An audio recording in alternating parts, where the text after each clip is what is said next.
There's a man sprinting down a dimly lit suburban street, shirtless, holding what appears to be either a stolen toaster or a deeply misunderstood life choice. Surveillance vehicle, we have video and audio receivers set up here. We'll be monitoring. Behind him, a police officer yells something authoritative, dramatic, and vaguely rehearsed, like a theater kid who just discovered adrenaline. The camera shakes violently, as if it, too, is unsure whether this is law enforcement or an extreme sport. And then it happens. The line, the anthem. Bad boys, what you gonna do? What you gonna do when they come for you? The cultural thesis statement disguised as a reggae chorus. Bad boys, what you gonna do? And just like that, you're not watching reality anymore. You're watching Cops, a show that promised raw, unfiltered access to the gritty world of policing, but somehow delivered it with the narrative clarity of a Marvel movie and the moral subtlety of a sledgehammer. Because that's the magic trick, isn't it?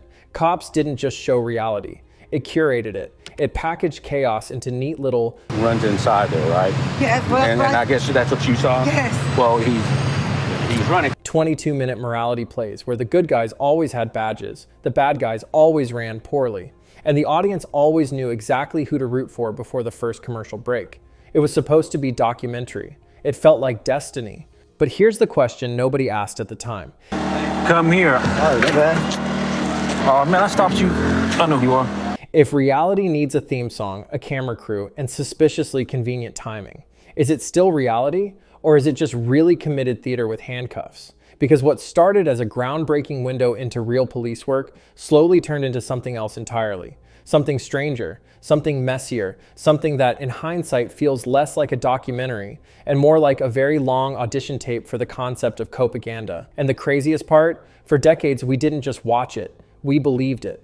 Before Cops became a cultural lightning rod, it was born out of something far less glamorous. Don't step on our case. Who's that dude right there? Budget cuts and panic. In the wake of the 1988 Writers Guild of America strike, networks suddenly found themselves in desperate need of content that didn't require writers, because, well, they didn't have any. Enter John Langley, who essentially asked the most dangerous question in television history. What if we just filmed real life and called it a show? So in 1989, Cops debuted on Fox Broadcasting Company. All right, you have any heroin on you, like last time? None. And whose cars are they? Armed with handheld cameras, zero scripts, and a concept so simple, it almost sounded like a joke. Follow real police officers, film real arrests, add a reggae soundtrack for emotional clarity. Done. It was marketed as raw, unfiltered reality, television stripped of artifice. And to audiences raised on polished crime dramas, it felt like peeking behind the curtain. The appeal was immediate. The show was cheap to produce, endlessly repeatable, and required no narrative commitment. We're good. Okay. So just tackle them. No punches or anything like that. Just tackle them, take them to the ground. You could tune in at any moment and instantly understand what was happening. Someone had made a bad decision and someone else had a badge. That simplicity turned Cops into a syndication machine, eventually reaching milestones like its 1000th episode while quietly helping to invent the DNA of modern reality TV. But the real innovation wasn't just access, it was perspective. The camera didn't observe from a distance. It rode alongside the police, framing every encounter from their point of view. That subtle choice did something powerful. It aligned the audience with law enforcement before a single word was spoken. At the time, this felt like transparency. Supporters saw it as a public service, finally, a glimpse into the realities of policing. What's the deal, Chino? What's Joshua's deal? Did he swallow anything when he was in there? But that same authenticity came with an invisible asterisk. Because when reality is filtered through editing, music, and a single institutional lens, it stops being neutral. It becomes narrative. And Cops, whether intentionally or not, had just started writing one. At first, nobody questioned it. Why would they? It looked real. It felt chaotic. It was just people making bad decisions at high speed while a camera crew awkwardly jogged behind them. You know you have a warrant because you missed a court date, right? Sure. All right, $7,500 warrant. What could possibly be fake about that? Well, everything. And this is where things start to get uncomfortable. Because the first cracks didn't come from some dramatic expose or a viral scandal. There was no big gotcha moment, no shocking headline. It was quieter than that.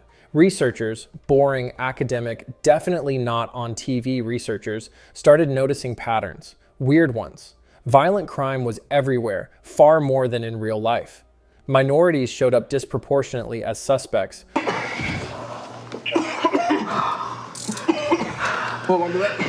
while white individuals appeared more often as the ones holding the badge. And at the time, people didn't panic, they shrugged, because something that feels real is often more convincing than something that is real, and cops felt very, very real. But then, it got legal. In 1999, the Supreme Court of the United States basically stepped in and said maybe bringing a camera crew into someone's house during a police raid isn't okay. Not illegal in a dramatic Hollywood way, just quietly unconstitutional. The rulings in Wilson versus Lane and Hanlon versus Berger didn't cancel the show, but they exposed the premise. Suddenly, this whole idea of we're just filming reality came with fine print, a lot of it. And that's when the illusion started slipping because people began asking a very simple question. Did anyone on screen actually agree to be there? And the answer was messy, really messy. Investigations like Running from Cops revealed that consent wasn't always clear, sometimes not informed, and sometimes not even real. People claimed they were pressured, confused, or asked to sign forms when they were in no condition to understand what they were signing. One officer even admitted to misleading a suspect about it. Let that sink in. A show built on this is real and voluntary suddenly started to look a lot like paperwork theater. Did it disable the alarm? Or kick the door, I'm not sure. Honestly, I kind of saw him, was like, what's that? And kind of moved on. Okay. And then, plot twist, the cameras didn't just expose suspects. They started exposing the police. In a 2016 federal case, footage from cops directly contradicted an officer's testimony. Same incident, two completely different stories. The court sided with the camera, and the evidence was thrown out because the search was unconstitutional. Think about that. A show designed to reinforce authority accidentally undermined it. And this is where things go from uncomfortable to genuinely disturbing, because then something happened that you can't edit around. A cameraman died, not metaphorically, not symbolically, actually died. In 2014, crew member Bryce Dion was killed by police gunfire while filming during production for a TV show. And just like that, the line disappeared. This wasn't a show about dangerous situations anymore. It was inside them, fully embedded. Entertainment and real-world violence weren't overlapping anymore. They were the same thing. And somehow, the show kept going. Because the biggest reveal, the one that really broke everything, Hands behind your back! Put your hands behind your back! Put your hands behind your back! wasn't about danger. It was about control. Reports surfaced that police departments could review footage before it aired, and not just review it, but influence it, request changes, approve what stayed in and what didn't. Let's be very clear about what that means. The people being filmed were helping decide how they were portrayed. That's not documentation, that's collaboration, that's narrative control, or as the internet would later call it, copaganda. And once you see that, you can't unsee it. Suddenly, everything looks different. The chases feel staged, the edits feel selective, the randomness feels curated. By the late 2000s, the audience started catching up. Clips spread online, people compared footage, context collapsed. What once looked like raw reality started to look like a highlight reel with a very specific agenda. And then came 2020. The murder of George Floyd didn't just spark protests, it triggered a rewatch. Not of one episode, but of the entire genre.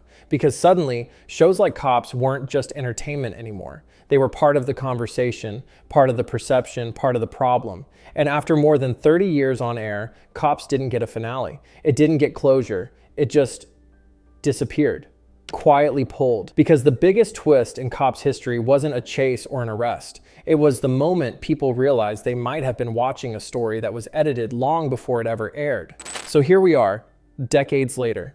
And the weirdest part, the show didn't really change. The world did. Because the biggest problem with Cops today isn't just that it aged poorly, it's that the entire system it relied on doesn't exist anymore. Narcotics, that's what we're talking about. Fighting the police. Don't you get up. Back in the 90s, if you wanted to see what a police encounter looked like, you watched Cops. That was it. That was your version of reality. Now, everyone has a camera. Every traffic stop, every confrontation, every bad decision, recorded, uploaded, dissected within minutes from multiple angles by people who don't need permission to hit record. And yeah, that changes everything, because suddenly reality isn't owned by a TV show anymore. It's messy, contradictory, unedited, and most importantly, it doesn't always match the version cops spent decades perfecting. The clean narratives, the clear good guy versus bad guy structure, the satisfying resolution at the end of every segment, it starts to feel off, almost too neat. Like watching a magic trick after you've already seen how it works. And this is where things really fall apart. Because Cops was never just documenting police work, it depended on access. Access given by the very institutions it was portraying.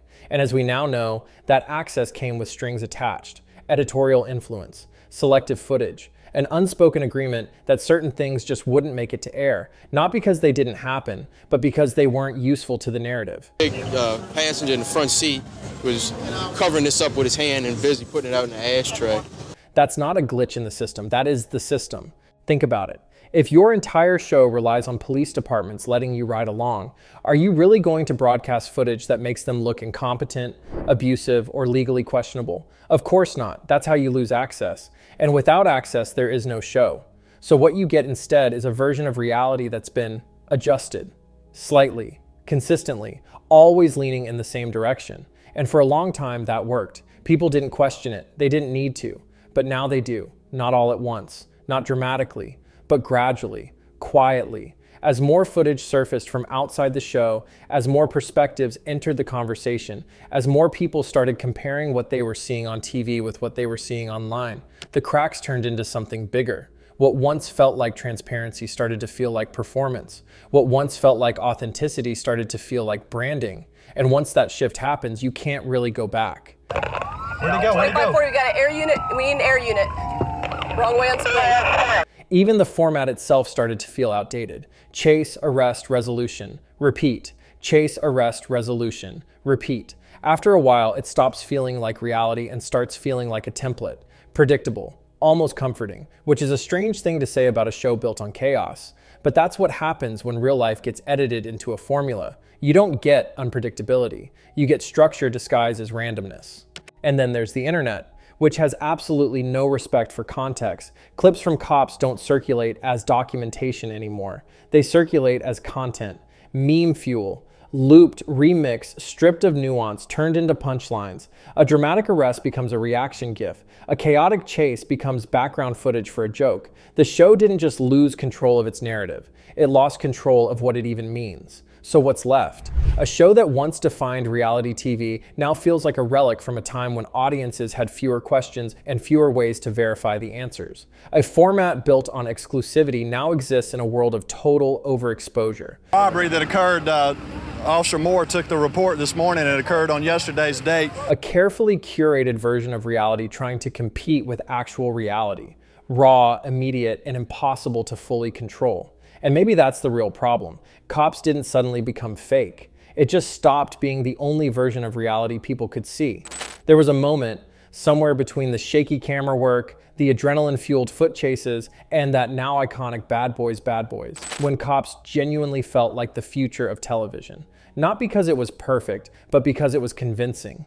It promised something radical, unfiltered access to reality. No actors, no scripts, just the truth unfolding in real time. And for a while, people bought into that completely. You weren't just watching entertainment, you were witnessing the world as it really was. Or at least as someone else decided you should see it. And that's the thing about reality when it's owned by one camera. You did earlier in the week. The Chinese dude didn't have none, so how can it be robbery? One crew and one institution with a very clear interest in how the story ends. It doesn't need to be fake to be dishonest. It just needs to be selective. Not fake, just filtered. And in a world where everyone now has a camera, that filter doesn't hold. The fantasy doesn't disappear. It just becomes obvious. Cops didn't fall because it stopped being real. It fell because everyone else started showing reality too. And turns out, real reality is a lot messier than 22 minutes and a reggae outro. So if this breakdown hit different than you expected, hit like, subscribe, and drop in the comments which overrated institution we should put on trial next. Because if Cops taught us anything, it's that the edit is never the whole story.